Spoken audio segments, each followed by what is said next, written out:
व्यक्ति का आशीर्वाद दिया। और यहां से वापस लौटे तो लौटते समय गोस्वामी जी ने कहा चले भवन संग दक्ष कुमारी मुनि सन भवानी। लौट रही है तो लिख रहे दक्ष कुमारी, क्यों? क्योंकि इन्होंने कथा का अपमान कर दिया, कथा नहीं सुनी। अहंकार के कारण एक केंद्र माना जाता था, वहां पर भगवान शिव कथा सुनने गए थे। तो जितने भी ट्रेन साउथ इंडिया से आती हैं नॉर्थ दिल्ली की ओर, वो सभी महाराष्ट्र में होकर आती, बिना महाराष्ट्र के कोई आ नहीं सकती। बीच में दो प्रांत जरूर पड़ते, मध्य प्रदेश और महाराष्ट्र।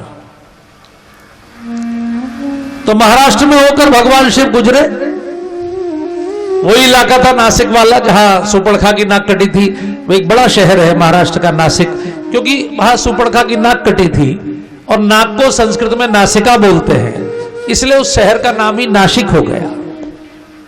वहीं पर कुंभ का मेला लगता है, पंचवटी है, गोदावरी है, त्र्यंबकेश्वर का ज्योतिर्लिंग है। तो वहीं होकर भगवान शिव लौट रहे थे। महाराष्ट्र जो है ना, वो भगवान शिव का बड़ा प्रिय प्रदेश है, जो कि 3 ज्योतिर्लिंग महाराष्ट्र में है। हालांकि महाराष्ट्र वाले 5 मानते हैं, परल्या वैद्यनाथम चा, परली नाम का गांव महाराष्ट्र में जहां वैद्यनाथ का शिवलिंग है। नागेश्वर भी वही माने जाते हैं, लेकिन 3 ज्योतिर्लिंग तो पूरी दुनिया मानती है। देखिए, जहां महाशब्द लगता है वहां महादेव की विशेष कृपा होती है। जैसे हनुमान जी भगवान शिव के अंश माने जाते हैं, क्यों? क्योंकि उनका नाम महावीर है। इसलिए हम लोग कहते हैं शंकर सुबन केशरी नंदन और तेज प्रताप महा, वहां भी महा, तेज प्रताप महा जगबंदन शंकर सुबन केशरी नंदन जय जय जय हनुमान गोसाई कृपा करो गुरुदेव की नाई। महावीर विक्रम बजरंगी कुमति निवार सुमति के संगी शंकर सुबन केशरी नंदन तेज प्रताप महा जगबंदन। तो जहां भी महा होगा, जैसे महानदी है, महाराष्ट्र है, महावीर है, वह कहीं ना कहीं महादेव की कृपा हो। भक्ति की जो सबसे बड़ी आचार्य गोपियां हुई, उनको भी भगवान कृष्ण ने महाभागा कहकर संबोधित किया। स्वागतम वो महाभागा, जब वो महाराष्ट्र में आई, इसलिए भगवान कृष्ण का जो गोपियों के साथ नृत्य हुआ उसको भी महारास कहा गया। यानी जो भक्ति का नृत्य होता है वहां महादेव की कृपा होती है। तो महादेव जहां से होकर गुजर रहे थे, वहीं राम जी का वो सीन चल रहा था उस समय लीला का, कि सीता जी का हरण हुआ था और राम जी उन्हें खोज रहे थे। हे खग मृग हे मधुकर श्रेणी, तुम देखी सीता मृग नैनी। राम जी जोर जोर से चिल्ला रहे थे, रो रहे थे। अच्छा, एक बात बता दूं मैं आपको, रोने की एक्टिंग उनसे बढ़िया कोई नहीं कर सकता। इतनी गजब की एक्टिंग करते हैं, इसलिए उनकी कथा का नाम ही लीला है, राम लीला। परमात्मा सब कुछ जानते हुए भी लीला ही तो कर रहे हैं। इतने गजब के रोए हो,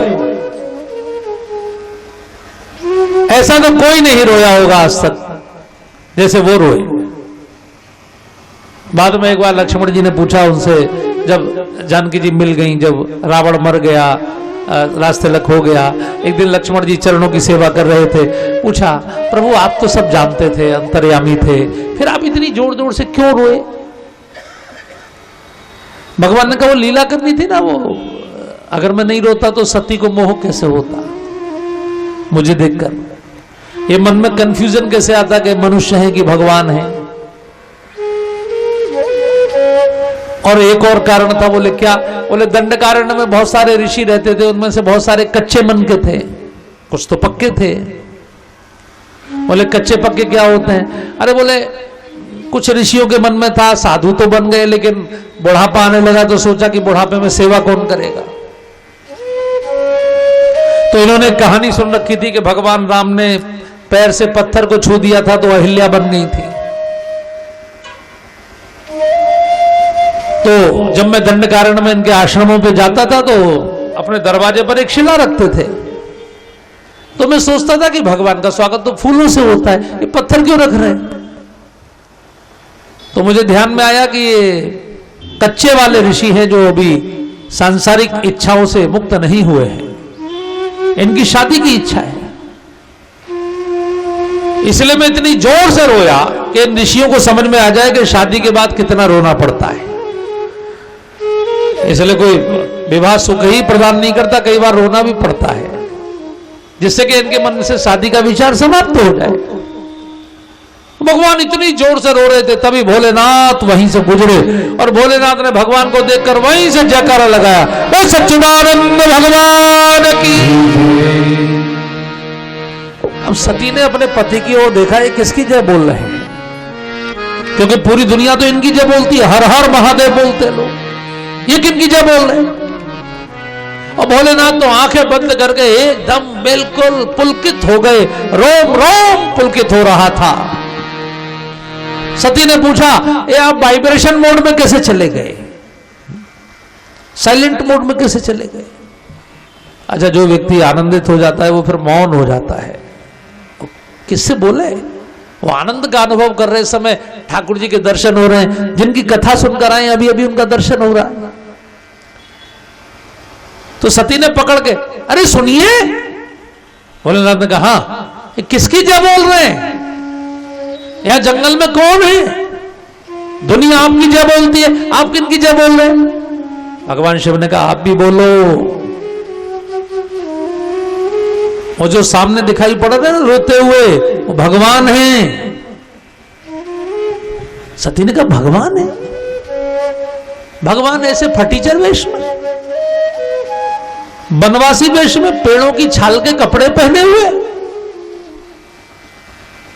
और रो रहे, और आप बोल रहे सच्चिदानंद। सच्चिदानंद तो हर समय आनंद में होना चाहिए, तो रो रहे। इनको तो यह भी नहीं पता कि इनकी पत्नी को कौन ले गया है। पत्नी को देखो कैसे पुकार रहे हैं, ऐसे तो सांसारिक व्यक्ति भी नहीं पुकारता है, कभी पशुओं से, कभी पेड़ों से, कभी लताओं से, कभी फूलों से। भगवान शिव ने कहा, नाटक कर रहे हैं, लीला कर रहे हैं, समझो मेरी बात। जासु कथा कुंभ भगत जासु मुनि ही सुनाई, सोई मम इष्ट देव रघुवीरा, सेवक जाहि सदा मुनि धीरा। मंगल भवन आमंगल हारी, प्रभु सरस अजिर बिहारी। जासु कथा भगत जासु मुनि सुनाई।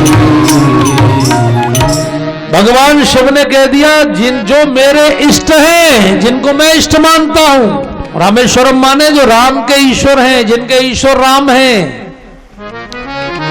सेवक स्वामी सखा सियर ये के।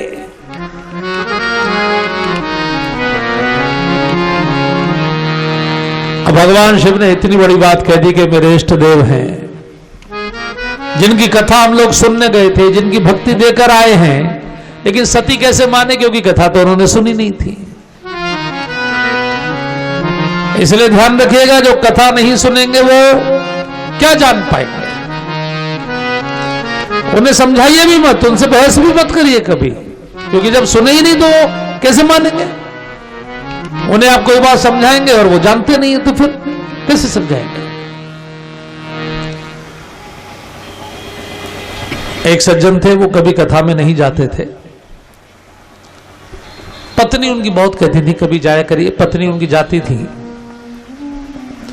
एक दिन बाजार बंद का दिन था, तो पत्नी ने बहुत कहा, तो एक कथा में चले गए। अब संपन्न व्यक्ति थे, कथा की समिति को लगा, अरे ये आए हैं, इनका स्वागत करो तो हो सकता है कुछ सहयोग भी करें। तो समिति के लोगों ने उनके लिए एक स्पेशल आसन बिछा दिया। सबने कहा आइए आइए आइए।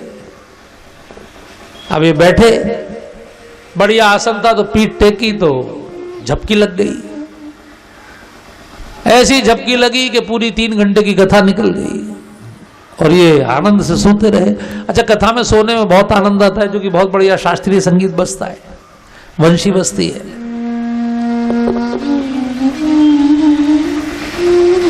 तो आइए बैठिए, इन्होंने सुना और फिर सो गए। तो जब पूरी कथा हो गई, व्यास जी भी चले गए, श्रोता भी चले गए, तो जिसकी दरी बिछी थी, जिसका आसन था, उसे अपनी दरी ले जानी थी, तो उसने कहा अब जाइए। तो इन्हें जगाया, पूछा अरे कथा हो गई? बोले हाँ हो गया। बहुत बढ़िया बहुत बढ़िया। सोने में आनंद आ गया, चले गए। पत्नी ने पूछा कथा सुनी? बोले हाँ सुनी। क्या सुना कथा में? बोले कथा तो बहुत अच्छी थी। अरे बहुत अच्छी तो थी, क्या सुना?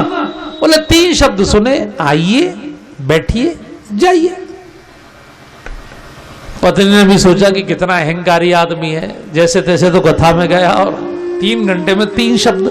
उसने कहा चलो कोई बात नहीं, शब्द नहीं है, मंत्र है, मंत्र।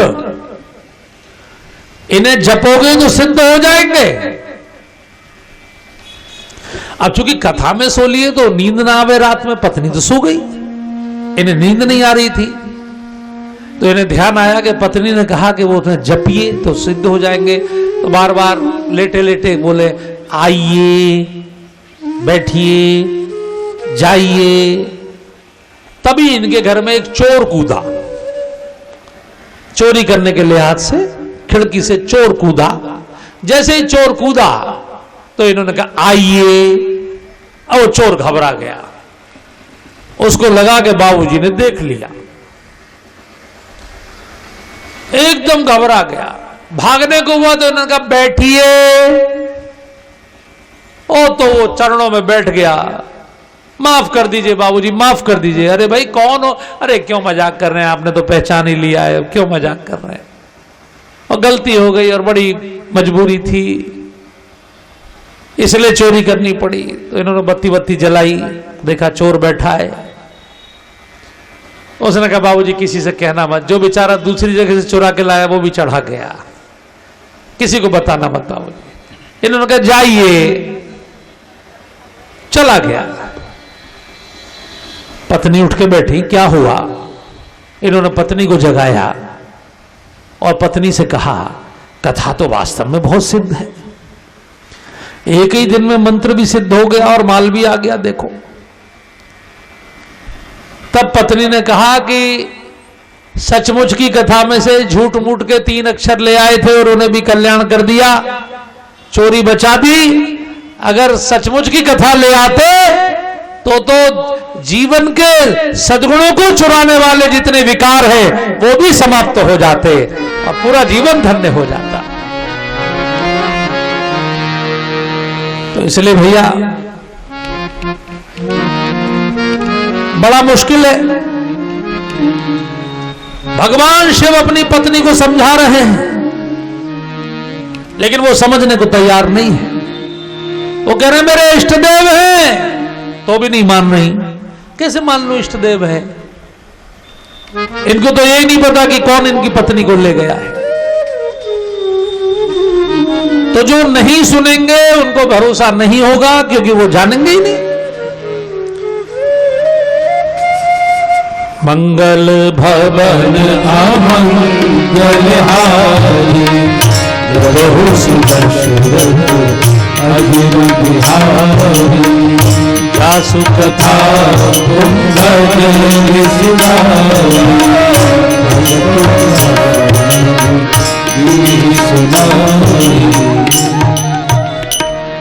आइए बैठिए।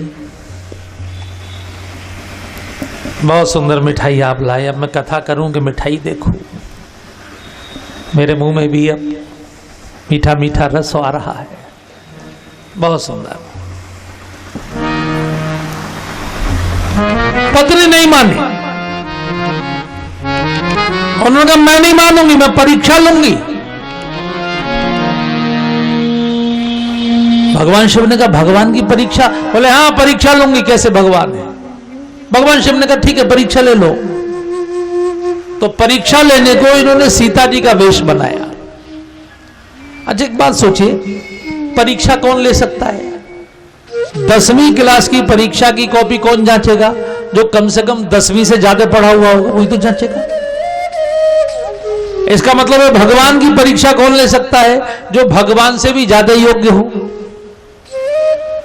इसका मतलब है कि सती ने अपने आप को भगवान से भी अधिक योग्य मान लिया। शिव की बात नहीं माननी। शिव का मतलब है कल्याण। जो कल्याण की बात नहीं मानेगा उसका कल्याण कैसे होगा?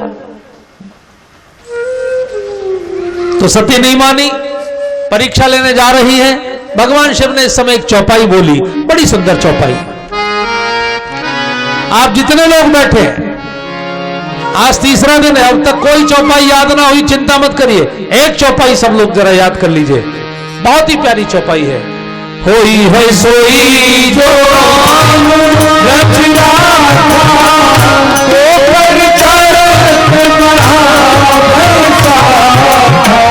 होई है सोई जो राम रचना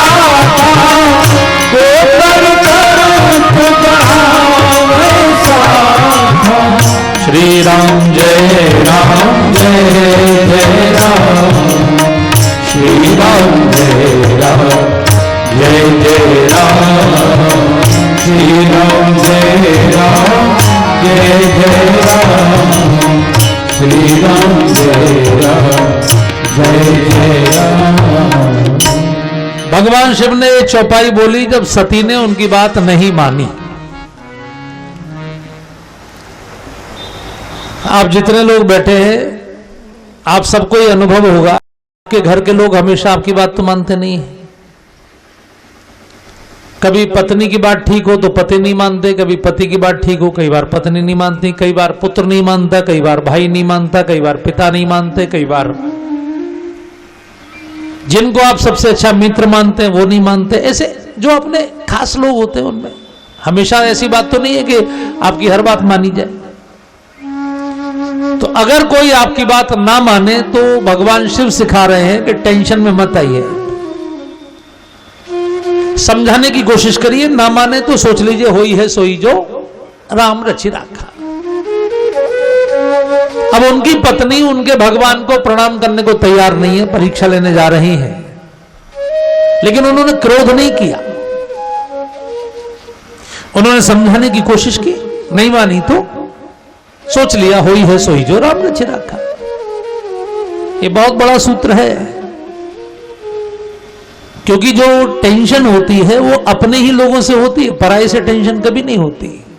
पराये से आपका क्या मतलब है? जो अपने उन्हीं से मतलब होता है। तो अपने को उतना ही अपना मानिए, क्योंकि जो अपना है वो आपने अपना नहीं बनाया है,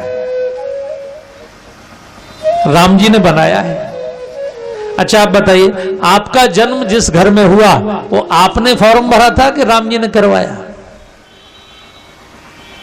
हम में से तो किसी ने फॉर्म नहीं भरा था कि हम कौन से जिले में जन्म लेंगे, कौन से माता पिता होंगे, कितने हमारे भाई बहन होंगे, कौन हमारी पत्नी बनेंगी, कौन हमारे पति बनेंगे, ये हमने तो तय नहीं किया। तो जब भगवान ने तय किया है तो फिर उसमें टेंशन में क्यों आना?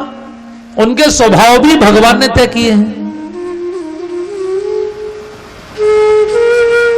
अब आप अगर ज्योतिष में भरोसा रखते हो तो प्रत्येक व्यक्ति की कुंडली अलग है। आप किसी से भी कुंडली मिला लीजिए, शादी से पहले पति पत्नी की कुंडली अक्सर मिलाई जाती है, ये देखने को कि भाई इनके गुण मिल रहे हैं आपस में कि नहीं मिल रहे। अब पंडित जी कुंडली मिलाते हैं तो 36 में से कितने गुण मिलते हैं? आपके यहां पूरी देश में 18 गुण से ऊपर पे कुंडली पास कर दी जाती है, यानी आधे गुण भी अगर मिल गए तो कुंडली पास हो गई। मैं कह रहा हूं अगर आपके 90% भी मिल गए तो भी 10% तो बचे जो नहीं मैच किए। तो सारे मुद्दों पर सहमति कभी भी नहीं होगी। कुछ मुद्दे ऐसे होंगे जिनमें असहमति होगी, वो कुछ कहेंगे, आप कुछ कहोगे, तो उसमें टेंशन में मत आइए, क्योंकि वो स्वभाव भगवान ने बनाया है, आपने नहीं बनाया, वो जेनेटिक्स है। वो परिवार दूसरा है, आपका परिवार दूसरा, करोड़ों जन्मों के जीन्स आ रहे हैं। अच्छा, आप अपनी कुंडली बेटे से मिला लीजिए, अपने भाई से मिला लीजिए, अपने मित्र से मिला लीजिए, सारे गुण आपके किसी से नहीं मिलेंगे। इसलिए जीवन में जिनको आप अपना मानते हैं, यदि वो आपके अनुकूल ना हो तो परेशान मत होइए। ये चौपाई हमेशा सुमिरन में रखिए, आप कभी भी टेंशन में नहीं आएंगे। और अगर आप टेंशन में नहीं आएंगे तो ना आपको डायबिटीज होगी, ना आपको ब्लड प्रेशर होगा, ना आपको डिप्रेशन होगा, ना आपको हार्ट की बीमारी होगी। ये कौन सिखा रहे हैं? भगवान शिव। कौन है भगवान शिव? नीलकंठ है। एकमात्र ऐसे देवता हैं जो विष पीकर गले में रख लेते हैं। और हमको ये सिखाना चाह रहे हैं कि हम में से कौन ऐसा है जिसको विष ना पीना पड़ता हो? क्या कोई ऐसा है जिसको विष ना पीना पड़ता हो? विष माने कोई जहर सल्फास की गोली थोड़ी होती है। विष माने जो आप नहीं चाहते वैसी परिस्थितियां विष होती हैं। जैसे आप घाटा नहीं चाहते, घाटा तो हो जाता है, कई बार नुकसान हो जाता है। आप बीमारी नहीं चाहते, बीमारी घर में आ जाती है, विष ही तो है। आप किसी की भलाई करते, वो आपकी बुराई करता है, ये विष है। तो निंदा के, अपमान के, घाटे के, रोग के, बहुत तरह के विष हर व्यक्ति को पीने पड़ते हैं। इसलिए जिस समय विष आए मुस्कुरा के पी लीजिए और अंदर मत ले जाइए। अंदर पेट में बहुत सोचेंगे तो आपको टेंशन हो जाएगी। इसलिए भगवान शिव पेट में नहीं ले जाते, गले में रख लेते हैं। अंदर ले जाऊंगा तो मुझे जलन होगी और बाहर उगलूंगा तो सामने वाले को जलन होगी। इसलिए विष को उगलते भी नहीं है, बस कंठ में राम जी को सौंप देते हैं, क्योंकि उनके कंठ में कौन है? राम। भगवान को सौंपते चलिए। भगवान शिव से पूछा कि आपको कोई असर नहीं होता विष का? बोले नहीं होता। क्यों नहीं होता? बोले मैं विष राम जी को सौंप देता हूं, विष और राम आपस में मिलते हैं, विश्राम ही विश्राम हो जाता है, आराम ही आराम हो जाता है। प्रसन्नाननम नीलकंठम दयालम, प्रसन्नाननम नीलकंठम दयालम, चलत्करलम सुमित्रम विशालम, प्रसन्नाननम नीलकंठम दयालम, चलत्करलम सुमित्रम विशालम, नमः मीशमीशा निर्वाण रूपम विभुं व्यापकं ब्रह्म वेदस्वरूपम, चलत्कुण्डलं भ्रूसुनेत्रं विशालम्, प्रसन्नाननं नीलकण्ठं दयालम्, कोई है सोई जो नाम रचिरा,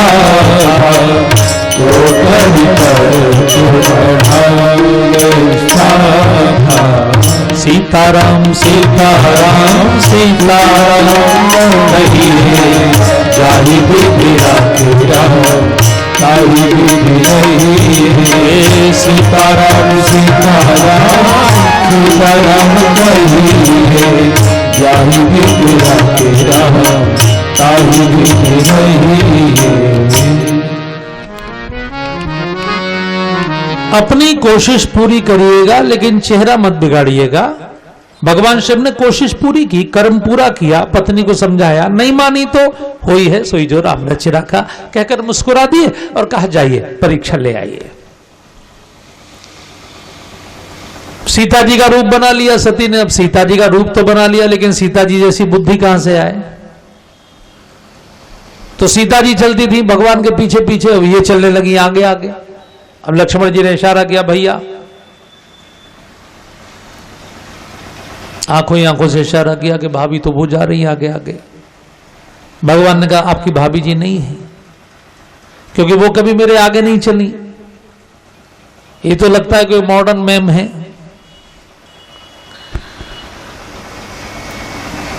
बहुत देर तक सती चलती रही। अब ये सोच रही थी कि भगवान पीछे से पुकारेंगे, लेकिन जब भगवान ने नहीं पुकारा तो इनको लगा कि शायद शक्ल नहीं देख पा रहे होंगे, इसलिए पहचान नहीं पा रहे होंगे, तो पीछे मुड़ी। और जैसे ही पीछे मुड़ी, भगवान ने हाथ जोड़कर प्रणाम किया, मैं दशरथ नंदन राम आपको प्रणाम करता हूं मां। ये उनका नियम है। वो किसी को भी मिलेंगे तो पहले स्वयं अपनी ओर से बोलेंगे, मैं दशरथ नंदन राम आपको प्रणाम करता हूं। हमने लोगों को देखा, लोग हमसे मिलते हैं तो जैसे किसी के साथ कोई मिले, हमें तो उतना ध्यान रहता नहीं, अब रोज इतने लोग मिलते हैं, कहां तक ध्यान रखेंगे। तो मिलते ही महाराज जी पहचाना, तो हम वैसे ही संकोच में कह देते हाँ पहचाना पहचाना, बताइए नाम बताइए, हम कौन है। हमें बड़ी हंसी आती है कि ऐसा कौन सा आपने महान कार्य किया है कि नाम याद रखा जाए। भाई बार बार मिलना हो तो ध्यान में आता है। बल्कि एक सज्जन तो वहां मिले हवाई अड्डे पर, वो बोले दौड़ के आए, अरे महाराज जी पहचाना। मैंने कहा क्या हुआ, कहां मिले? बोले टेलीविजन में हमने आपको देखा।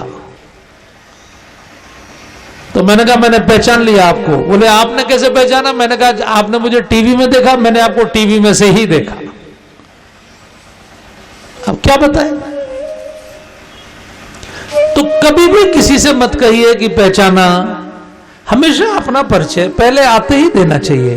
भगवान किसी भी ऋषि की कुटिया पर गए, उन्होंने सीधे कहा मैं दशरथ नंदन राम आपको प्रणाम करता हूं।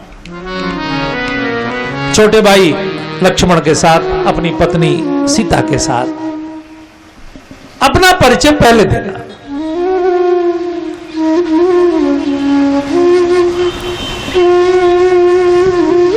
हमेशा मां के समान हाथ जोड़कर खड़े हो जाना, ये उनकी विशेषता है। तो सती जैसे ही घूमी, भगवान हाथ जोड़ के खड़े हो गए। मां, पहला शब्द निकला मां। हमारे यहां मां ही बोलते हैं पराई नारी। गुजरात में आप जाएंगे तो बेन बोलते हैं। बेन माने बहन है। हर नारी को बेन लगाएंगे। आप पूरे दक्षिण में चले जाइए, मां ही बोलेंगे, अम्मा सबको। ये हमारी कल्चर में है। भगवान ने कहा मां आप अकेली क्यों हैं? भोलेनाथ कहां है? कहे बहोर कहां वृष के तू, विपिन अकेली फिरहु के ही है तू। अकेली क्यों घूम रही है? जंगल महिलाओं के लिए सुरक्षित नहीं है। थोड़ी देर पहले मेरी पत्नी अकेली थी, उनका अपहरण हो गया है, आप अकेली क्यों घूम रही है? फिर भगवान ने कहा वेश बदलकर क्यों आई हैं? 3 लोगों ने वेश बदला, मारीच ने बदला, रावण ने बदला, सुपर्णखा ने बदला, आपने क्यों बदला? वेश तो राक्षस बदलते हैं। अब देखिए ना, जो भारी भरकम लोग हैं, अच्छे लोग हैं, उनको आप देखिए वो रोजाना नंबर चेंज नहीं करते अपने। और जो रोजाना नंबर चेंज करते हैं जल्दी जल्दी, वो फिर संदेह के घेरे में आ जाते हैं कि भाई क्या बात है, नंबर क्यों चेंज कर रहे हैं? तो उन्होंने कहा वेश क्यों बदली? अब तो सती की हालत खराब, वो समझ गई कि इन्होंने मुझे पहचान लिया। अब भागना चाहें तो कहीं रास्ता नहीं, जिस रास्ते पर भागना चाहें वहीं सीताराम दिखाई पड़े। भगवान की ऐसी अपार माया प्रकट हुई, वहीं आंखें बंद करके बैठ गई, चक्कर आ गए, भगवान अंतर्ध्यान हो गए। आंख खुली तो भगवान गायब, दौड़कर भगवान शिव के पास आई। भगवान शिव ने मुस्कुरा के पूछा ले आई परीक्षा? कैसे ली परीक्षा? ये सती हैं, इन्होंने कभी असत्य नहीं बोला आज तक, लेकिन आज पहली बार इन्होंने अपने इस अहंकार को छुपाने के लिए पहली बार भगवान शिव से असत्य बोला। कछु न परिचाली है कुसारी, इन प्रणाम भाई भाई। तब शंकर देखे उधर ध्याना, सती झुकी परम सब जाना। मंगल भवन आमंगल हारी, प्रभु अधीर बिहारी। तब शंकर देखे उधर ध्याना, सती झुकी परम सब जाना। सती ने भले ही झूठ बोला, लेकिन भगवान शिव तो अंतर्यामी है। उन्होंने ध्यान पूर्वक देख लिया कि इन्होंने तो सीता जी का वेश बनाया था। तो अंदर उन्होंने तुरंत एक निर्णय लिया, और निर्णय ये लिया कि अब चूंकि इन्होंने अपने शरीर से सीता जी का वेश बना लिया, इसलिए अब इनका शरीर मेरे लिए पूज्य हो गया, मां का शरीर हो गया। अब इनके साथ पत्नी वाला संबंध नहीं हो सकता। इसलिए उसी समय मन में ही संकल्प किया कि अब इनको कभी स्पर्श नहीं करूंगा। बोले नहीं, मन में। इसलिए हमारे यहां जब रुद्राभिषेक होता है तो पंडित जी शुरू में बोलते तन्मय मनः शिव संकल्प मस्तु। हे मन, तू शिव जैसा संकल्प बन। गोस्वामी जी ने लिखा, शिव संकल्प की मनमाही, शिव संकल्प की मनमाही,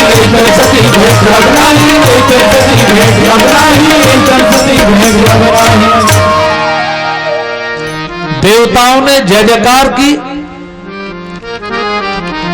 देवताओं ने इस बात पर जय जयकार की कि शिव समको रघुपति व्रतधारी, बिनु अगतजी सती यस नारी। इतना भगवान की भक्ति का व्रत कौन निभा सकता है?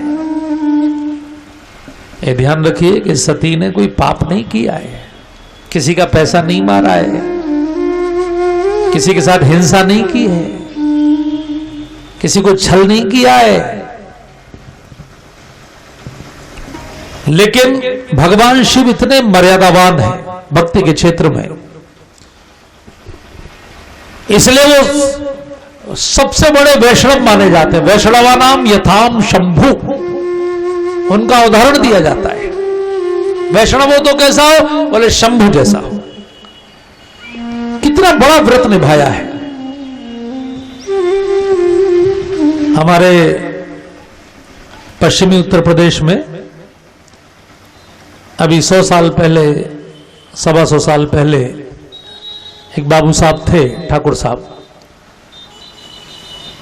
वो बड़े जमींदार थे और उनका सत्संग में बहुत रुचि थी, तो हर साल वो सत्संग भी कराते थे और एक कोई नाटक मंडली बुलाकर अच्छे भक्तों की चरित्र की वो लीला भी कराते थे। अच्छा, स्वयं भी उनको नाटक करने का बहुत शौक था, एक्टिंग का बहुत शौक था, तो उसमें वो पार्ट प्ले करते थे स्वयं। पुराने जमाने में फिल्में वगैरह तो थी नहीं, कुछ भी 125 साल पहले तो कुछ भी नहीं था, ना रेडियो टीवी था, ना फिल्में थी। तो गांव गांव में नौटंकी चलती थी और वो तरह तरह के नाटक खेलते थे लोग। कोई राजा हरिश्चंद्र का, कभी मीराबाई का, ऐसे नाटक खेले जाते थे। तो इन्होंने अपने गांव में नाटक करवाया, उसका नाम था भर्तहरि, राजा भर्तहरि का नाटक। राजा भर्तहरि एक बड़े राजा हुए, विक्रमादित्य जी के बड़े भाई, जिनको वैराग्य हो गया था। तो पूरा नाटक बहुत अच्छा चला, जनता खूब जय जयकार कर रही थी, देखने वाले खूब प्रसन्न थे। नाटक का उस दिन अंतिम दिन था और उस दिन महाराज भर्तहरि को संन्यास लेना था। तो ये शाम को खाना खा रहे थे, जल्दी खाना खा लेते थे 5-6 बजे, क्योंकि फिर 7 बजे से नाटक शुरू होता था। तो इनकी पत्नी इनको खाना खिला रही थी। चूल्हे पर माताएं जैसे सेकती है तो सामने बैठ जाते चूल्हे के। तो इन्होंने अपनी पत्नी से कहा, सुनो ठकुराइन, आज आपको नहीं आना है नाटक में। बोले क्यों? बोले हमने मना किया ना, आज नहीं आना है। रोज तो आपने देखा, आज नहीं आओगे तो कोई फर्क थोड़ी पड़ेगा। कोई बात है इसीलिए मैं कह रहा हूं, आज मत आना, बहुओं को भेज देना, बहुएं आएंगी, बेटे आएंगे, सब आएंगे, आप मत आना। अब उनके पेट में खलबली मच गई, मुझे ही क्यों मना कर रहे हैं। अच्छा, कई बार किसी बात को मना करो तो सामने वाले को लगता है कि उसी पर ध्यान जाता है बार बार।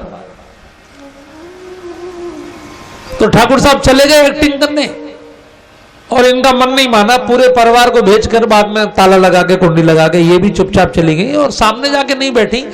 इधर उधर लोगों की जो छतें थी उन छतों पर भी कुछ महिलाएं बैठी थी, तो छत पर महिलाओं के बीच में बैठ गई, जिससे कि पति को दिखाई ना पड़े कि मैं भी देख रही हूं। तो इन्होंने भरथरी वाला नाटक खेला और अंत में महाराज भरथरी जब संन्यास लेते हैं तो उसमें कहते हैं कि मैं सूर्य को, भगवान शिव को, वरुण को, वायु को, सब पृथ्वी को साक्षी मानकर प्रतिज्ञा करता हूं कि आज से ये सब माताएं मेरी मां होंगी, पराया धन मिट्टी होगा, ऐसे जो सन्यास के लिए प्रतिज्ञा की जाती है। तो उन्होंने यहां जितनी बैठी है सब मेरी माताएं होंगी। और जब उन्होंने कहा कि मैं सबको मां की दृष्टि से देखूंगा, तो सामने उनकी एक भाभी बैठी थी छत पर, जो बड़ी मजाकिया थी, हंसाने में बहुत थी। वो वहां से बोल पड़ी, लटूरी जी आपकी घरवाली भी बैठी है, क्योंकि पत्नी इनकी बैठ गई थी आगे। तो वो कुछ बोले नहीं, उन्होंने अपना पार्ट पूरा प्ले किया, जो भी डायलॉग उन्हें बोलने थे बोले। जनता ने तालियां बजाई, पर्दा गिर गया। डायरेक्टर ने, जो मंडली का डायरेक्टर था, उसने कहा ठाकुर साहब अब वेश उतार दीजिए, आपका एक्टिंग पूरी हो गई। उन्होंने कहा अब ये वेश नहीं उतरेगा, अब ये भिक्षा का पात्र भी मेरे हाथ में ही रहेगा, अब मैं सन्यासी ही हो गया, मैंने जो शपथ ली वो वास्तविकता हो गई। उसने कहा कैसी बातें कर रहे हैं, ये तो नाटक था। बोले आपके लिए नाटक था, मेरे लिए असल हो गया। पत्नी भी बहुत रोई, बेटे भी बहुत रोए, बहुएं भी बहुत रोई, लेकिन वो नहीं माने। उन्होंने अपनी पत्नी से कहा जब मैंने तुझसे मना किया था कि मत आना तो तू क्यों आई। अब मैंने वहां ले ली शपथ के ये जो सामने जितनी बैठी हैं सब मेरी माँ है, अब तू मेरी माँ हो गई। अब माँ हो गई तो माँ हो गई, अब मैं घर में नहीं रह सकता। वो छोड़कर चले गए, लेकिन कहीं गए नहीं, उसी क्षेत्र में रहे और उस क्षेत्र को स्वर्ग बना दिया उन्होंने। कम से कम 125 degree college, inter college, ITI, तमाम संस्थान उस समय उन्होंने अपने क्षेत्र में खड़े किए। आप वहां क्षेत्र में जाएंगे तो आज भी कॉलेजों के पत्थरों पर उनका नाम लिखा हुआ है। इस संस्थान की स्थापना महात्मा लटूरी सिंह जी के द्वारा महात्मा कहा गया उनको। तो अभी 100 साल पहले की घटना है। जब 100 साल पहले का व्यक्ति इतना मर्यादावान हो सकता है तो भगवान शिव की तो बात ही क्या है। इसलिए भगवान शिव ने यदि संकल्प किया अब मैं सती का स्पर्श नहीं करूंगा, इसलिए देवताओं ने उनकी जय जयकार की। शिव संतोष मणिबंधारी बिरवंतरी सती हसनारी, शिव संतोष मणिबंधारी बिरवंतरी सती हसनारी, बिरवंतरी सती हसनारी, बिरवंतरी सती हसनारी। ये भोलेनाथ है, दुनिया के सबसे निराले देवता है। ये हमको सिखा रहे हैं कि परमात्मा की मर्यादा का जीवन में पालन करना। भले ही हो सकता है आपको उस समय ऐसा लगे कि मेरा नुकसान हो गया, लेकिन इसके बड़े लाभ होते हैं। ये कथा प्रेरणा देती है। भोलेनाथ सबसे निराले देवता है और उनके जो भक्त हैं वो भी ऐसे ही हैं। अर्जुन भगवान शिव का भक्त है और आप देखिए गौ रक्षा के लिए अर्जुन ने जब वो द्रौपदी को जीत के लाया था, उसके बाद जब पांडवों ने राजधानी बनाई थी दिल्ली, इंद्रप्रस्थ, दुनिया की सबसे सुंदर राजधानी, चारों दिशाओं को जीतकर सबसे बड़े शासक पूरी दुनिया के उस समय पांडव हो गए थे। सबसे शानदार महल था रहने का। लेकिन एक घटना हुई कि एक ब्राह्मण की गायों को डकैत डाकू लूट के ले गए और ब्राह्मण रोते हुए अर्जुन के पास आया, बोला महाबली अर्जुन मेरी रक्षा करो। अर्जुन ने कहा अभी चलते हैं। लेकिन अर्जुन को ध्यान आया कि मेरा गांडीव थोड़ा बेस कम करेंगे। उसे ध्यान आया कि मेरा गांडीव, मेरे बाण, मेरा तरकश तो द्रौपदी के भवन में रखा है। तो द्रौपदी के भवन में गया। द्वारपाल ने कहा यहां महाराज युधिष्ठिर विद्यमान है। तो पांचों भाइयों में मर्यादा थी कि अगर एक भाई अंदर है तो दूसरा प्रवेश नहीं करेगा, और नहीं तो उसके प्रायश्चित में उसे 12 वर्ष के वनवास को जाना पड़ेगा। अब आप अपने बारे में सोच लीजिए, मैं अपने बारे में सोच लूं, क्योंकि मैं जब ये कथाएं पढ़ता हूं तो मुझे लगता है कि अगर वहां हम होते तो क्या करते।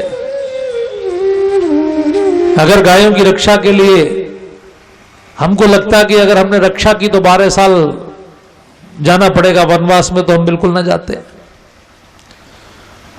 ऐसा होता ना। आप उस जगह पर अपने आप को रख के देखिए। लेकिन अर्जुन गया, धनुष बाण निकाल के लाया, डाकुओं को मारा, ब्राह्मण की गाय वापस की, वन चला गया। हालांकि युधिष्ठिर ने उसे बहुत समझाया कि तुम्हारा दोष नहीं है, तुम जानबूझकर नहीं आए हो, तुम गौ रक्षा के लिए किए हो।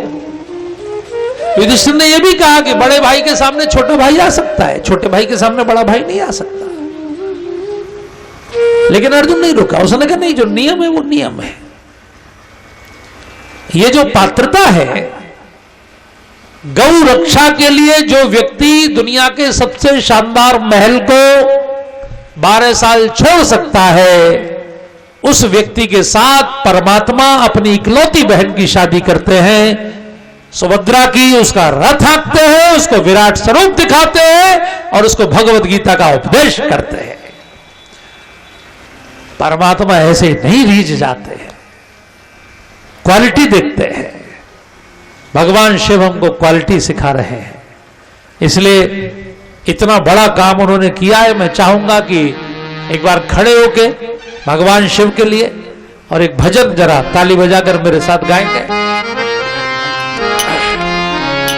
जो सोफे पर बैठे हैं वो उनकी इच्छा है खड़े हो या ना हो, लेकिन जो नीचे बैठे हैं वो खड़े हो जाएं, क्योंकि उनके घुटने काफी देर से। भोलेनाथ से निराला कोई और नहीं, भोलेनाथ से निराला कोई और नहीं, भोलेनाथ से निराला कोई और नहीं, भोलेनाथ से निराला कोई और नहीं। ऐसा भक्तों का रखवाला कोई और नहीं, ऐसा भक्तों का रखवाला कोई और नहीं, भोलेनाथ से निराला कोई और नहीं, भोलेनाथ से निराला कोई और नहीं।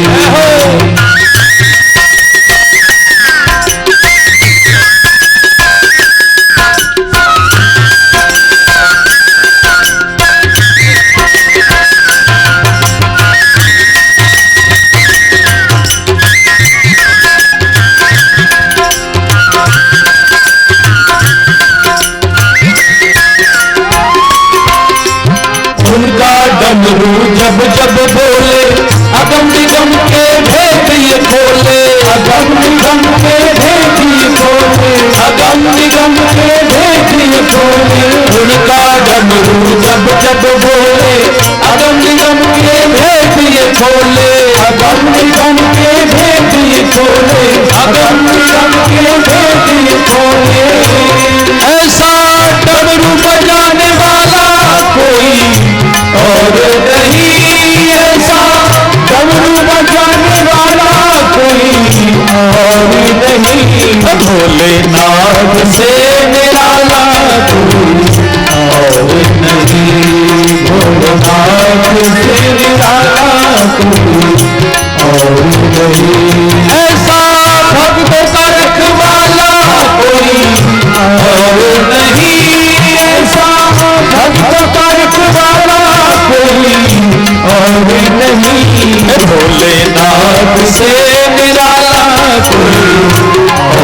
नहीं भोलेनाथ से निराला कोई और नहीं। पीछे तक सबकी ताली।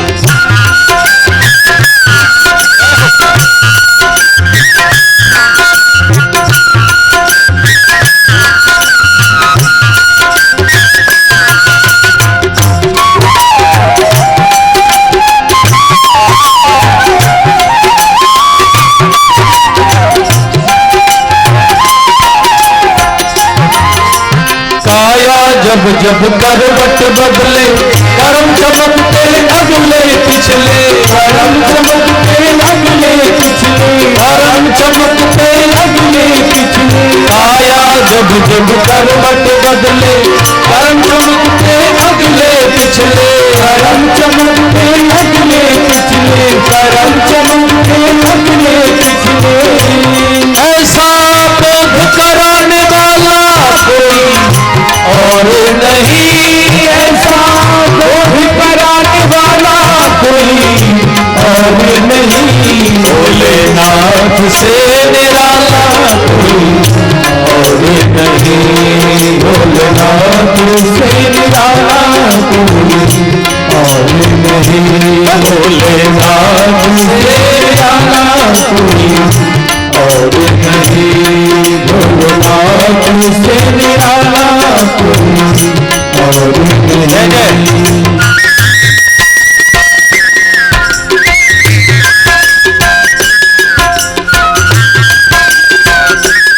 कहाँ गए रमेश तिवारी?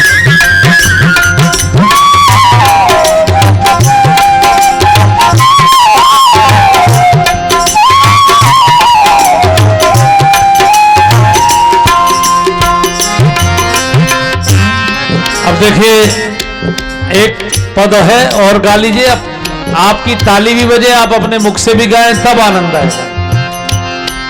भोलेनाथ से निराला कोई और नहीं, भोलेनाथ से निराला कोई और नहीं। भोलेनाथ से निराला कोई और नहीं, भोलेनाथ से निराला कोई और नहीं। रच महेश निज मानस राखा, पाई सुसमय शिवासन भाता, पाई सुसमय शिवासन भाता, पाई सुसमय शिवासन भाता। रामचरित मानस एहि नामा, सुन श्रवण पाई विश्रामा, सुन श्रवण पाई विश्रामा, सुन श्रवण पाई विश्रामा। ऐसा मानस रचने वाला कोई और नहीं, ऐसा मानस रचने वाला कोई और नहीं। ऐसी कथा सुनाने वाला कोई और नहीं, ऐसी कथा सुनाने वाला कोई और नहीं। ऐसी भक्ति निभाने वाला कोई और नहीं, ऐसी भक्ति निभाने वाला कोई और नहीं। शिव शंको रघुपति जटाधारी, विनोद कपि सती रस नारी, विनोद कपि सती रस नारी, विनोद कपि सती रस नारी। एहि तन सती भेंट अब नाही, शिव संकल्प कीन मन माही, शिव संकल्प कीन मन माही, शिव संकल्प कीन मन माही। ये संकल्प करने वाला कोई और नहीं, ये संकल्प करने वाला कोई और नहीं। प्रभु की भक्ति निभाने वाला कोई और नहीं, प्रभु की भक्ति निभाने वाला कोई और नहीं। भोलेनाथ से निराला कोई और नहीं, भोलेनाथ से निराला कोई और नहीं।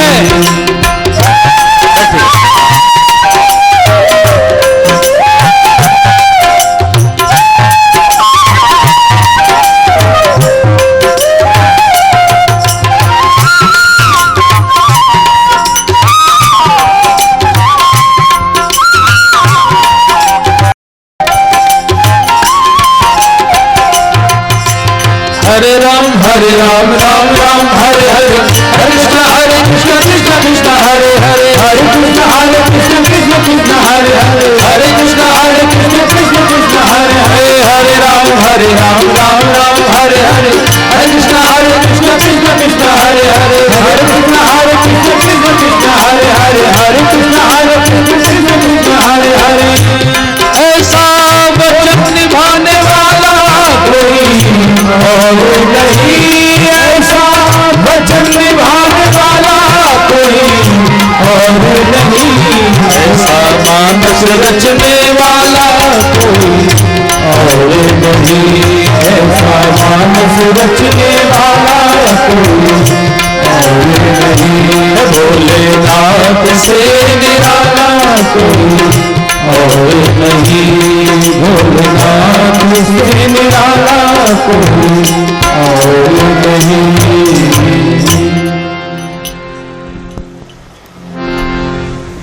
सती को एक साथ ही रहना है, एक ही घर में, इसलिए भोलेनाथ ने ऐसी समाधि लगाई। इतना कठिन आसन लगाया जिसको कमलासन कहते हैं। दोनों पंजों के बल बैठना, दोनों एड़ी उठ गई जमीन से, घुटने साइड में, दोनों हाथ ऊपर, इस प्रकार से इसको कहते हैं कमलासन। बैठे बटतर कर कमलासन। जितना समय सती का बचा था उतने समय की समाधि लगा ली। वो तो महाकाल हैं, महामृत्युंजय हैं, उनको तो सब पता ही है। उसी समय सती समाधि में है और भगवान शिव की जो समाधि देख देखकर सती को रोज टेंशन हो रही है। उनको लग रहा है कि मेरे कारण ये हुआ, लेकिन अब करें क्या, जो हो गया वो तो हो गया। अब चिड़ियां चुग गई खेत, बिना विचारे जो करे सो पाछे पछताए। काम बिगाड़े आपनो जग में होए हंसाए। सती सूख के कांटा हो गई। उनको डायबिटीज हो गई, उनको ब्लड प्रेशर हो गया, तमाम तरह की दिक्कत हो गई। क्योंकि अगर आपका मन शांत नहीं है तो तरह तरह की बीमारियां आपको घेर लेती हैं। शरीर में जो सबसे महत्वपूर्ण चीज है वो है आपका मन। मन के हारे हार और मन के जीते जीत। भगवान से प्रार्थना कर रही है कि जल्दी से मेरा ये शरीर छूट जाए, ऐसा टेंशन का जीवन जी के भी मैं क्या करूं। ऐसी बात सती कर। जब आपका मन खराब होता है तो मन में बहुत नेगेटिव विचार आते हैं, कई बार आत्महत्या के भी विचार आते हैं। देखिए जो मन के देवता है ना वो चंद्रमा है। ये ध्यान रखिए, चंद्रमा कभी एक जैसे नहीं होते, इसलिए मन भी कभी एक जैसा नहीं होता।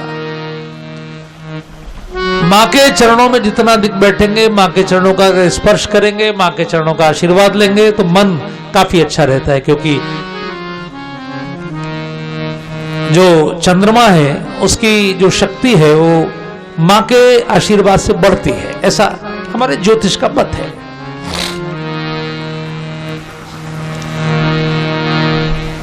भगवान शिव की समाधि खुली तो सती ने जाकर प्रणाम किया। जब समाधि खुली तो उन्होंने राम नाम का सुमिरन किया। राम नाम शिव सुमिरन लागे तो जाने सती जगतपति जागे। मेरा निवेदन है कि सवेरे उठ के सब लोग आपस में राम राम किया करें। और बच्चे स्कूल जाते समय कुछ ना कुछ तो बोलते ही हैं। क्या बोलते हैं? देखो सोफे पे 4 बच्चे बैठे हैं, चारों खड़े हो जाओ, चारों बच्चियां खड़े हो जाओ। स्कूल जाते हो, क्या बोलते हो मम्मी को स्कूल जाते समय? है राम राम बोलते हो चारों। ये तो बहुत अच्छे बच्चे हैं, इनके लिए ताली हो जाए सबकी। अच्छा, और भैया जो आप आए हैं अभी, पीली शर्ट वाले भैया उधर जो आके बैठे हैं, खड़े हो जाओ। आप क्या बोल के जाते हो स्कूल? स्कूल जाते समय कुछ बोलते हो या कुछ नहीं? अच्छा, ये तो वैसे ही कर देते हैं, है? अच्छा, और आप क्या बोलते हैं भाई साहब? राम राम बोलते हैं। भाई वाह, आप भी बहुत राजा बेटा है, बहुत अच्छा, इनके लिए भी ताली हो जाए। आपके यहाँ सब लोग बहुत अच्छे हैं। नहीं तो शहरों में हम पूछते हैं बच्चों से क्या बोलते हो भैया, वो कहते हैं बाय बाय। तो मम्मी बोलती है बाय बाय, बच्चा बोलता है बाय बाय, तो 4 बाय हो जाती हैं। तो 2 बाय घुटनों में, 2 बाय कमर में। जब से बाय बाय शुरू हुई है तब से सभी माताओं के ज्यादातर घुटनों में, कमर में दर्द शुरू हो गया है। क्योंकि गठिया का दर्द, जोड़ों का दर्द, आर्थराइटिस का दर्द, इसको गांव में कहते हैं बाय हो गई है। बाय बाय खतरनाक है। जो बच्चा राम राम बोलेगा उसकी रक्षा हनुमान जी करेंगे, और जिसकी रक्षा हनुमान जी करेंगे उस पर कभी कोई संकट नहीं आ सकता। ये नियम है। अब वो कैसे बोलेगा, उसको समझाइए मत। जब वो स्कूल जाए तो माँ बाप, घर के जो बड़े लोग हैं, वो राम राम कह के उसको विदा करें। जब भी वो जाए तो उससे बोले राम राम भैया, वो अपने आप राम राम बोलेगा। आप 6 महीने राम राम बोलिए, आपका बेटा जिंदगी भर पूरी दुनिया को राम राम ही बोलेगा। ये नियम है। भगवान शिव राम का नाम ही जप रहे हैं। राम रामेति रामेति रमे रामे मनोरमे सहस्त्र नाम तत्तुल्यम राम नाम वरानने। कभी आप विष्णु सहस्त्र नाम पढ़ेंगे 30 मिनट लगेंगे कम से कम पढ़ने में। माता पार्वती जी ने भगवान शिव से पूछा कि कलयुग के लोगों पर इतना टाइम नहीं होगा कि वो 30 मिनट बैठकर इसका पाठ करें। कोई लघु उपाय बता सकते, कोई छोटा शॉर्टकट? भगवान शिव ने कहा 3 बार राम का नाम ले लो, बस। 1 बार राम का नाम लेने से भगवान के सहस्त्र नाम लेने का फल प्राप्त होता है। 3 बार राम का नाम ले लो। अब ये जो आप बोलते हैं श्री राम जय राम जय जय राम, इसमें 3 बार राम का नाम हो जाता है। श्री राम जय जय राम, इसलिए इसको विजय मंत्र कहा जाता है। तो जितना अधिक हो सके भगवान शिव राम नाम का सुमिरन कर रहे हैं। ये राम का नाम ऐसा है बंधुओं कि विष को भी अमृत बना देता है। इसलिए आइए, जब भगवान शिव राम का नाम ले रहे हैं तो एक बार आप भी जरा ऐसे अमृत को छोड़कर फिर और बाय बाय टाटा, इसका क्या मतलब है? अभी स्वतंत्रता का अमृत महोत्सव हमारा देश मना रहा है। इस बार 15 अगस्त पर लाल किले से प्रधानमंत्री ने आह्वान किया। आजादी के 5 प्राणों में प्रथम आह्वान उनका था कि गुलामी के जितने संबोधन हैं, जितने प्रतीक हैं, जितने प्रकार के चिन्ह हैं, इन सबको हटाया जाए। तो हमारी वाणी में भी जो अंग्रेजों की गुलामी घुसी हुई है उसको भी निकाला जाए। राम राम शुरू करें। ये जो गुड मॉर्निंग वगैरह बोलते हैं, अब इंग्लैंड में गुड मॉर्निंग कभी कभी होती है, क्योंकि वहां कोहरा छाया रहता है, ठंड रहती है, सूरज नहीं निकलता, ठिठुरते रहते हैं। यहां तो रोज सुबह 6 बजे नारायण निकल आते हैं। यहां तो रोज ही गुड मॉर्निंग है। यहां गुड मॉर्निंग की क्या आवश्यकता है? यहां तो राम राम। अमृत को छोड़ प्यारे जहर का ही पीजे, अमृत को छोड़ प्यारे जहर का ही पीजे, राम नाम लीजे सदा मौज कीजे, राम नाम लीजे सदा मौज कीजे, राम नाम लीजे सदा मौज कीजे, राम नाम लीजे सदा मौज कीजे। अमृत को छोड़ प्यारे जहर का ही पीजे, अमृत को छोड़ प्यारे जहर का ही पीजे, राम नाम लीजे सदा मौज कीजे, राम नाम लीजे सदा मौज कीजे, राम नाम लीजे सदा मौज कीजे, राम नाम लीजे सदा मौज कीजे।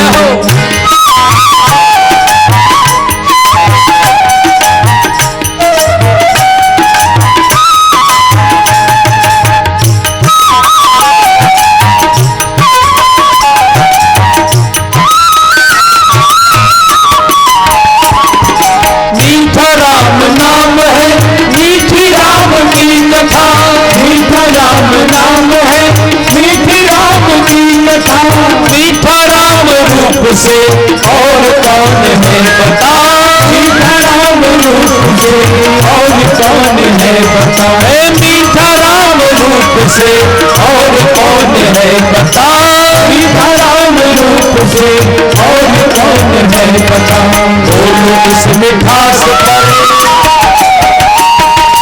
बोलो इस मिठास पर कौन नहीं रीझे, बोलो इस मिठास पर कौन नहीं रीझे।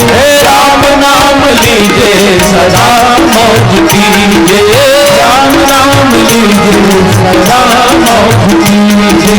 अमृत को छोड़ प्यारे जहर काल कीजे, अमृत को छोड़ प्यारे जहर काल कीजे। राम नाम लीजे सदा मौज कीजे, राम नाम लीजे सदा मौज कीजे।